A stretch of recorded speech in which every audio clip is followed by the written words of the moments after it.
Good morning, good afternoon, or whenever you may be watching this. I am Peter McCluskey from Central Queensland University, based on the Rockhampton campus. Today I'm just going to talk to you a little bit about associative and dissociative behaviours and thought patterns that are really prevalent amongst recreational marathon runners in particular.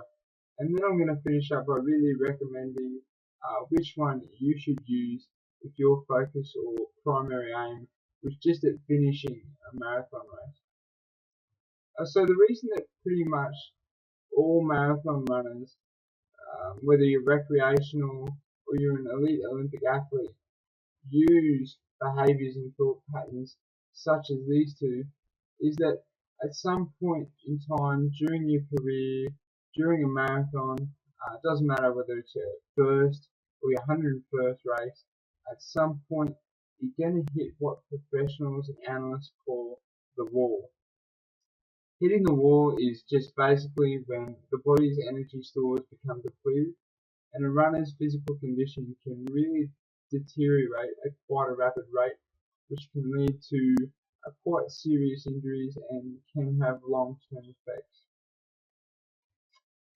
So what is an associative behaviour or thought pattern? Well, an associative strategy involves keeping attention focused on bodily sensations and or factors critical to performing the task at hand.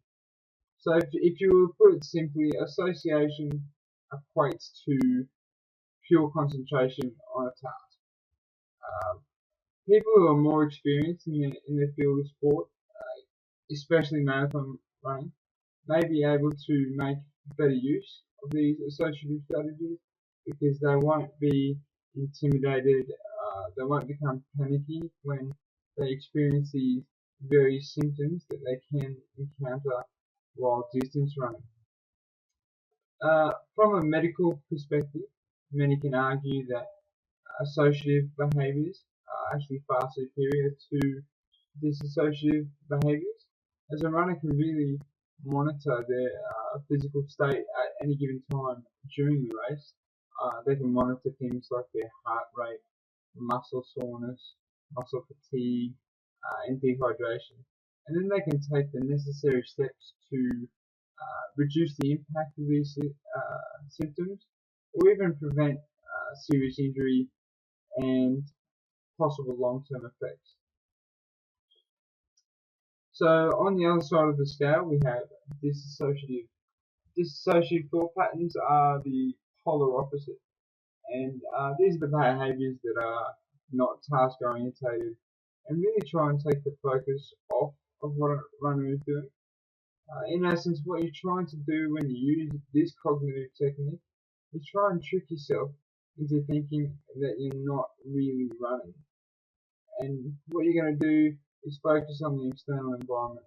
Focus on things like the trees, or even do something as simple as singing a song in your head to yourself to take your mind off the actual physical task.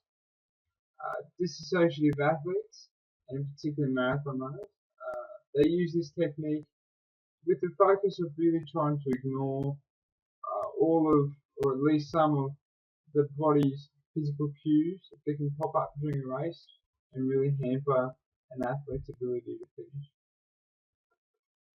So who uses the associative thought patterns? Most marathon runners who are considered to be exclusively associative are professional athletes, such as Olympians.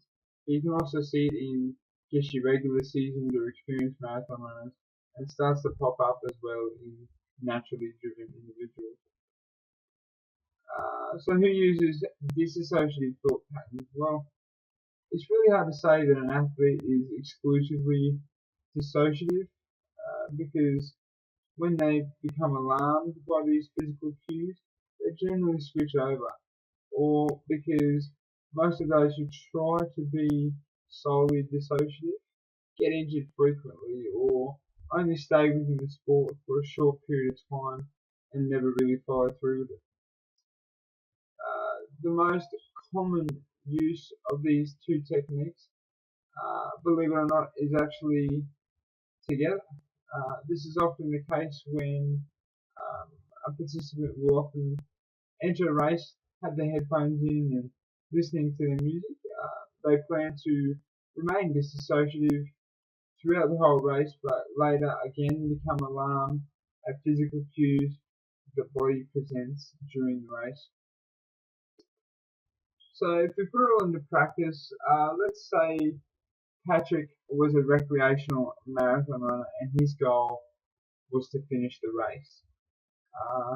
In the case of Patrick, I would not recommend the use of the dissociative thought patterns and behaviours. In fact, I would probably strongly advise against them. The reason for this is that marathon runners who use this behaviour have a later onset of hitting the wall, and this can be advantageous, as you can see here, but when the wall does hit, it can be significantly more insurmountable to overcome.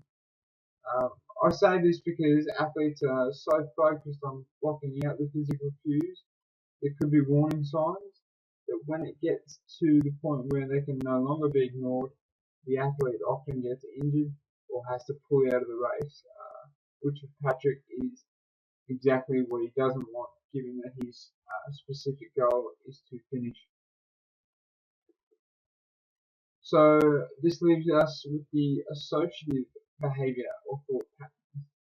I strongly advise that any marathon runner, whether you be an Olympic gold medalist or a first-time rookie in the sport, use these behaviours.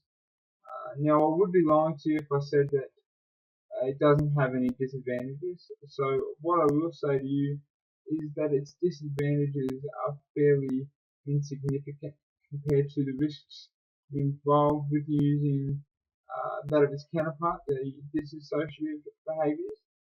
The disadvantage is that associative marathon runners often see an earlier onset of the wall.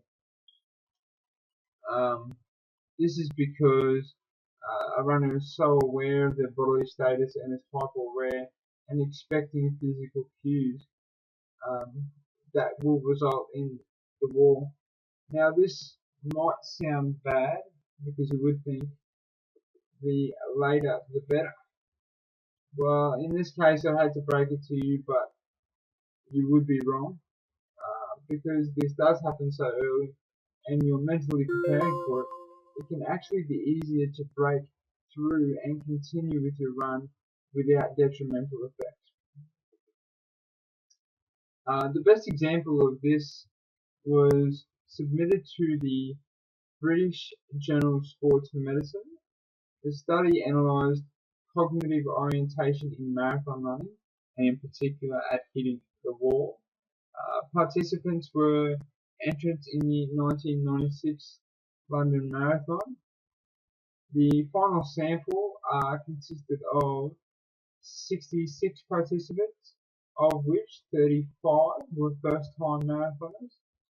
The study showed that 35 of the 66 runners, which accounts for 53%, reported that they had hit the wall during the race, and the remaining 31, which accounted for 47%, did not hit it. In addition to this, t-tests showed that disassociation scores were significantly greater, so there were more people that used the dissociative cognitive technique in the group that did hit the wall as opposed to the ones that did not. A similar test was put forward to a group of distance rowers. The purpose of this study was to determine whether a relationship between attentional styles and effective cognitive strategies affect performance. And it actually came out that the results showed that associative rowers rowed up to 160 miles further in a 15-minute period further than their dissociative counterparts.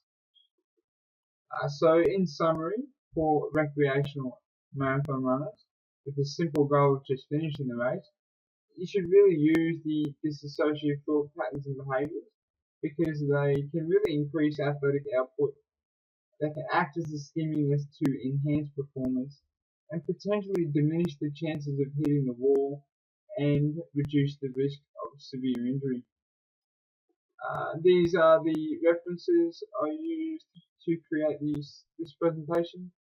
If you'd like to read more, please visit these journals. Thank you very much.